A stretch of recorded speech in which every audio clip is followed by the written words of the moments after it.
The story is about a wealthy businessman named Kim Min-kyu who suffers from a strange disease. Whenever he gets in physical contact with another human, he starts having terrible rashes on his body, followed by shortness of breath. In extreme cases, he can even faint or die. Min-kyu's biggest wish is to have a girlfriend, but due to his illness, he can't approach women, a likely excuse. And because of the same reason, he has isolated himself for 15 years in his house. His personal doctor, Dr. O, is his only confidant, who has tried several ways to find a cure, but to no avail. Hence, one day, he tells Min-kyu to accept his solitary life and hands him a smartwatch that uses colors to monitor his allergic condition. Blue is normal, yellow represents a mild reaction, orange means that Min-kyu's airways are closing, and red means that he will die in minutes, a severity that he's never experienced. One day, a genius scientist named Professor Hong contacts Min-kyu. He reveals that he, along with his team, has succeeded in developing a highly intelligent robot that is capable of helping Min-kyu with his household chores.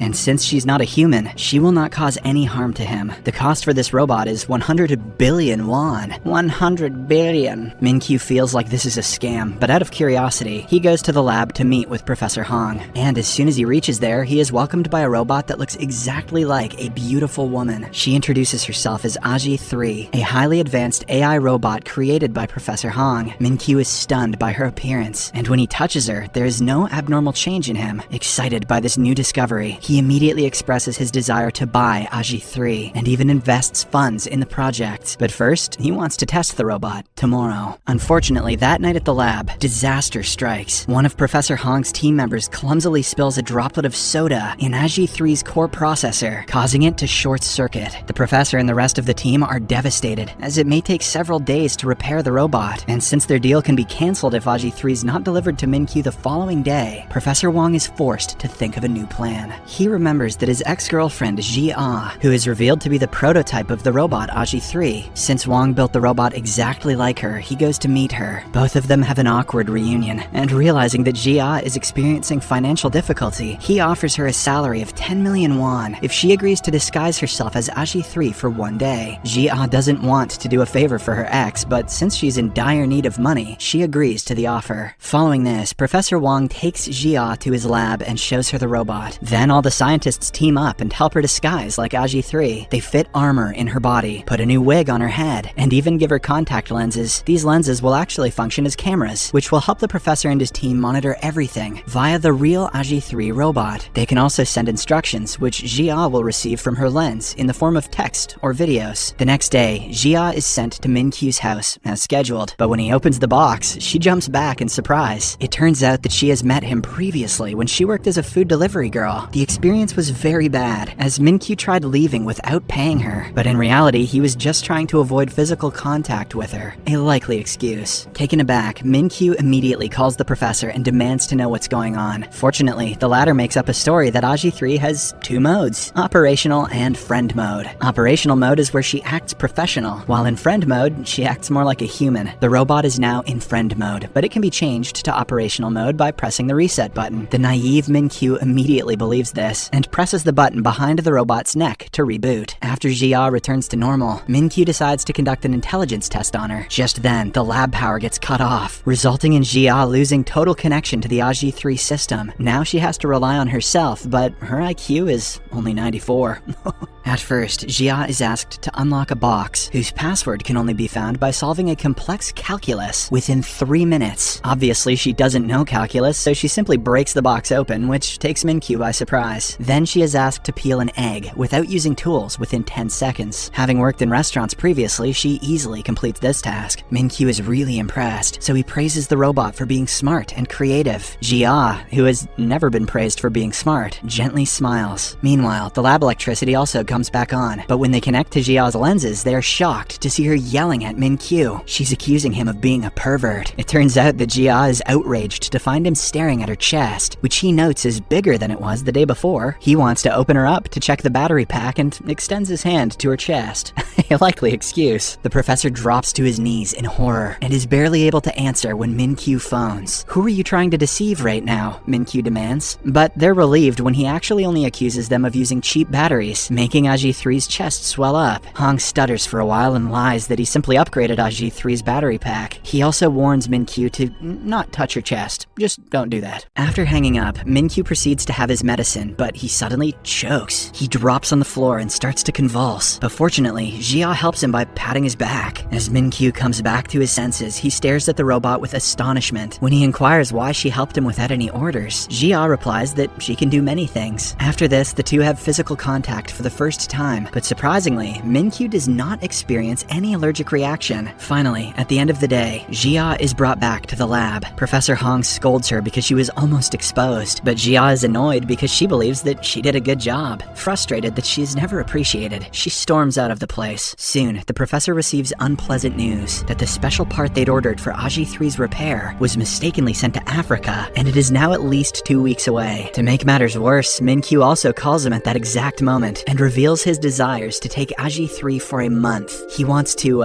deep learn the robot and make it fully functional according to his needs. Left with no options, the professor calls Jia again and requests her to disguise as the robot for some weeks. This time he praises her and offers an even larger sum, because of which she agrees right away. Then Professor Hong explains that from now onwards, until the real Aji-3 is repaired, Jia will have to work at the mansion, and every night she will be returned to the lab for recharging. Unfortunately, the very next day at work, Jia experiences explosive diarrhea. She tries to hold it in but accidentally farts. Confused, Min-Kyu asks, "What's that sound?" To which the robot replies, "You fart, my master." Soon the smell spreads around the house, so she suggests that he change clothes. The gullible Min-Kyu believes her since there's no one else except them, so he leaves. Taking advantage of the opportunity, Jia rushes to the toilet to poop. However, Min-Kyu returns early and finds that the robot is missing. He looks for her all around the house and eventually finds her spraying his expensive perfume in the toilet. Jia pretends to be cleaning the toilet, but Min-Kyu doesn't believe her, claiming that robots cannot touch water. However, she lies that she is an advanced AI who is adept at washing dishes. When Min-Kyu is about to leave, he finds that Jia's face is sweaty. He tries to approach her but accidentally steps on some soap and slips. Jia rushes to Min-Kyu, but instead of saving him, she catches the perfume instead. Sadly, she lands right on top of him, hurting his ribs because of her iron plate. That evening, when Jia is cleaning, she accidentally knocks down the card castle that Min-Kyu has compiled for 15 years. Seeing this event unfold, Min-Kyu screams in agony, but before he can say anything more, Jia says that her battery has reached 5% and pretends to be in standby mode. He later meets the professor by saying that he's frustrated with her mistakes, but the professor tells him to give her more time to deep learn. Min-Kyu agrees to give Aji-3 more time. The next day, Min-Kyu lights up to see a visitor and warns Jia not to come outside. It is Riel, his first love. However, his excitement soon turns to horror when Riel touches his shoulder. Min-Kyu tries to keep his face averted and manages to hide his spreading rash from Riel. He then pretends to have an important meeting and rushes back to the house. Somehow, he staggers to his off-limits room and reaches for the antidote syringe. But since he is too weak, he fails to grab them. By the time Jia finds him, Min-Kyu has collapsed to the floor, struggling to breathe. Just then, the scene flashes back to when everything was normal for Min-Kyu, back to the times when he didn't have an allergy to human touch. Little Min-Kyu's parents cheer him on as he builds his very first house of cards. When it topples down, Dad chases away his disappointment with some cool card tricks. In another memory, everyone gathers for Min-Kyu's birthday party. On the drive home, the entire family plays word games, but unfortunately, as Dad rolls down his window, one of the birthday balloons gets in his face, and their car gets caught in the path of an oncoming truck. Min-Kyu next wakes up in the hospital, sobbing for his parents, both of whom were killed in the crash. I'll never look at balloons the same way again. During the day, several relatives visit him and try to become his legal guardian. The main motive is to inherit his parents' money, but when Min-Kyu enters the bathroom and checks his pockets, he finds a mysterious message which reads, "Don't sign anything." Later that day, a friend of his named Yu Chul approaches him and hands him an adoption paper. Yu Chul mentions that his father sent him and that it would be great if Min-Kyu could be his brother. Min-Kyu thinks for a while and eventually signs the adoption papers. Thrilled, Yu Chul grips his friend's hand to give him support, but when Min-Kyu looks down, he notices Yu Chul's hand turning into monstrous claws. Terrified, Min-Kyu runs away screaming, while strange blisters start forming on his hands where Yu Chul touched him. After a while, Yu Chul returns to his father and hands him over the adoption papers, saying that the task has been completed. But when the father goes through the last page, he sees "son of a bitch" written in place of Min-Kyu's signature. With this, he realizes that the kid simply wants to be left alone. Elsewhere, little Min-Kyu returns to his dark, empty mansion, and from that day onward, onwards, he lives away from other humans. Feeling betrayed by everyone, he starts despising other humans, hence resulting in the allergy. To make matters worse, as he grows up, no one knows about his allergy except his personal doctor. Back in the present, Min-kyu jolts awake with Jia beside him. He tells her that he was dreaming of people stabbing him in the back. However, he's surprised to find that he's in totally normal condition, with not even a mark on him. Hence, he squishes Jia's cheeks, seemingly grateful that she gave him the injection. As their relationship deepens, Jia and Min-kyu spend more time together and get even closer. One day, Min-kyu asks her to accompany him on a date with Riel. The date doesn't go too well, and as Riel stands to leave, she suggests that they shake hands as friends. Reluctantly, Min-kyu takes her hand, which results in his allergy kicking in. Soon, he starts having labored breathing, and by the time he grabs his syringe, he is caught in two minds, whether to use it or not, as he is tired of his miserable life. Just then, his smartwatch starts beeping faster, and he eventually drops the syringe. Fortunately, Jia arrives and brings him to his senses. She sits next to him, and when Min-kyu looks at her, his reaction lessens and the monitor returns to normal. It appears as if he is completely recovered, even without the syringe. Shortly after, the two decide to return back to the apartment, but when they are turning a corner, Min-kyu accidentally collides with a gardener and falls down. The latter immediately grabs Min-kyu to check if he's alright, but surprisingly, the allergies don't kick in. Seeing this, he tries to test himself by joining large crowds, something he hasn't done in 15 years. Later, as the two venture out, a child bumps Min-kyu's hand, but again, nothing happens. Then the two join a crowd to watch an outdoor performance where Min-kyu jumps when the person next to him grabs his hand for the wave. A check of his monitor shows that all is well. As a result, Min-kyu's eyes fill with tears, and he softly says, "I'm finally cured." Following this, he walks to a quiet spot and calls his personal doctor, Dr. O. But as he is tearfully confessing that his allergy is gone, a passerby bumps into him, causing his monitor to beep voraciously. Meanwhile, Jia starts looking for Min-kyu, and when the two meet, the latter's pulse slows down, and his rashes start to disappear. Min-kyu looks at her in amazement, and when the couple blocks his view, his symptoms return. When Dr. O asks if there's anybody nearby, Min-kyu admits, "Someone is here. When I see someone, the rashes go away, and when I don't see someone, the rashes come back." However, as Jia smiles and waves, Min-kyu tearfully admits it's not a person. After hanging up the call, Min-kyu embraces Jia and tells her it was because you were by my side. He promises to buy the world's longest lasting batteries for her, and even goes on to say, "Stay with me forever until I die. You are now my most precious treasure." As Jia stares in disbelief, the nearby crowd starts cheering for the two, prompting Min-kyu to kiss her on the forehead. No ring though, cheap bastard. Back home, Min-kyu insists to Dr. O that even though he had contact with many people, he is perfectly fine. He then stands in front of his full-length mirrors while he holds up the phone to verify his claim. Dr. O is amazed that for the first time in several years, Min-kyu doesn't require medication after human contact. He clarifies that it was because of the robot that's been with Min-kyu for the past 10 days, and calls it a miracle. Then he tells Min-kyu to list everything that happened since the robot appeared, so that they can figure out how he was cured. Over the course of the next few days, several experiments are conducted. All of them point out that Min-kyu will be fine with humans as long as the robot Jia is with him. Hence, he takes her with him whenever he wants to meet somebody, and considers her the most valuable asset that he owns. In the meantime, the AG3 robot is finally repaired. It can function normally, but will require some time to adapt and make the transition smooth. Professor Han claims that he will need some more days before AG3 deep learns and is ready. Jia, who has started getting used to her new life, is sad about the news. One day, Min-kyu takes Jia to a fancy restaurant, but makes her sit alone at a separate table. Then he warmly receives Riel and her father. As the three interact, a clearly upset Jia looks on. After a while, when Min-kyu comes to collect her, she ignores his hand and leaves on her own. This goes on for a while. Min-kyu is safe only when Jia is around, but one day, everything changes. When he is alone, Min-kyu pulls into a gas station and opens his trunk where credit cards and cash are at the ready. When the attendant returns his card, he brushes against Min-kyu's finger, but the latter is too distracted to notice and simply drives away. However, after just a few minutes, he realizes that he touched the attendant's hand and checks himself for a rash. Surprisingly, Min-kyu finds nothing, and his monitor also shows that he's normal, even though he's alone. So, he arranges a meeting with his personal doctor. On reaching the hospital, Min-kyu hugs a speechless Dr. O and thanks him for his hard work the last 15 years, indicating that he has finally been cured completely. After he calms down, the doctor inquires if something made him happy, and Min-kyu answers that he finally understands love. As expected, Dr. O assumes that Min-kyu is talking about Riel, so he suggests that he also thank AG3. He then tells Min-kyu that he can send AG3 away now, explaining that Min-kyu became attached to the robot because she was his first friend in 15 years. But now that he's cured completely, he can get more happiness from an attachment made to a human. Min-kyu protests that IG3 made him happy, but Dr. O calls it an illusion. He wants Min-kyu to experience the touch of someone he truly loves. That evening, a depressed Min-kyu approaches Professor Hong and reveals that he is in love with the robot IG3. Hong finds it understandable that Min-kyu has become obsessed with the first friend he made in 15 years, the one who is also responsible for his cure. Min-kyu then confides that IG3 makes him feel alive, but Professor Wong reminds him that they're talking about a robot, which was pre-programmed. Hearing this, Min-kyu admits that he is going crazy, and with teary eyes, he begs the professor for a solution. The following day, Wong comes to Min-kyu and tells him that there's one way. He proposes that they reset IG3, as this way she will forget everything and help him move on. Min-kyu is devastated, but he knows that this is the only way. Later that day, Jia also hears the news. Heartbroken, she dresses up as IG3 for one last time. The next time we see her, she stands in front of Min-kyu in his house as snow falls outside. He takes her for a walk for one last time and returns to the mansion. They finally face each other, and Min-kyu tells her that the things he showed her today are parts of the everyday life that she gave back to him after 15 long years. Min-kyu then thanks her for being so many things to him, including his friend and his cure, and he apologizes again. Jia struggles to hold back tears as she expresses how thankful and sorry she is too. She only hopes that he can be happy in the coming days. Min-kyu stares at her, and as a tear falls, he manages to calmly order IG3 into operation mode. After this, he announces that he's about to reset her, prompting Jia to remind him that all of their memories will be permanently deleted. Despite this, Min-kyu agrees to proceed. But before he can press the button, he takes out his mother's necklace and places it around Jia's neck. He then embraces her and hits the button before inputting his final message, "I love you." As Jia starts to count down to the reset, Min-kyu succumbs to his tears and holds her tightly. Once she reaches 1, she finally lets a tear fall. Back in the lab, the real IG3 reports that Min-kyu's folder has been deleted. That night, Min-kyu and Jia cry themselves to sleep in their respective homes. Jia cries so much that she falls ill the following morning. She's taken to the hospital due to severe dehydration, and there we see that she is still wearing Min-kyu's necklace. As they move on with their lives, Jia moves to her hometown with her grandma, while Min-kyu prepares for his wedding with Riel. One day, Min-kyu gets on the train, where he runs into a familiar face. She is none other than Jia, who Min-kyu believes is his ex-robot. However, despite the two sitting next to each other, they don't utter a word. Jia is under strict orders to not react to him, while Min-kyu is skeptical if she's really a robot or not. You guys know that feeling. Wasting no time, Min-kyu calls Professor Wong to ask how he came up with IG3's face. Wong reveals that he made the robot based on someone he knew, which resembles her face, personality, habits, and so on. Min-kyu wonders if it is possible to interact with her, and Wong says yes. However, he asserts that it would be best if he doesn't talk, so that things don't get awkward between the two. Despite the advice, Min-kyu follows her all the way to her grandma's shop and offers to chat with her. However, she uses the excuse that she is currently busy, but being the stubborn man that he is, Min-kyu is determined to wait for her. Meanwhile, Jia hurries into the kitchen and takes off the necklace around her neck and hides it on a plate. Hours pass by, but Min-kyu still hasn't left, so Jia is compelled to interact with him. She admits that she took Dr. Hong's money 4 years ago to become a character model, but that's about it. Min-kyu tries to ask more, but Jia warns him to go away, or else she will call the police. However, Min-kyu cleverly asks her grandma if she has an available room, and to Jia's horror, the old lady says yes, and lets him stay for the night. For the next few days, he bonds with Grandma, which also catches Jia's attention, reminding her of her time with him. One evening, Grandma asks Jia to pick up goods from a warehouse, but since it's already dark, she asks Min-kyu to accompany her. Reluctantly, Jia drives him to the place. During the journey, they look at each other's faces and remember the past. Soon, Jia starts opening up, and they chat all the way until they reach the warehouse. But as they are picking up the required goods, unfortunately, someone locks the door, unaware that two people are still inside. Left with no choice, the couple is forced to spend the night inside, where they start bonding even more. The next day, someone finally unlocks the warehouse door and notices the couple asleep next to each other. After waking up, they return to Grandma's store and help her with cooking. At one point, Min-kyu almost spots the necklace, but before he can, Jia again hides it. The next day, Min-kyu again arrives at the restaurant, but learns that Jia has already left. Sad, he looks for her everywhere until he finds her by the pier. Seeing him, Jia quickly covers the necklace, but it's too late. Because of this, Min-kyu starts reminiscing about the last day when he was with IG3. Realizing that he was scammed, he becomes enraged, but just before he can say anything, his allergy reappears, and the indicator shows red, something which has never happened before. In the final scene, he falls to the ground in despair, with very little chances of survival.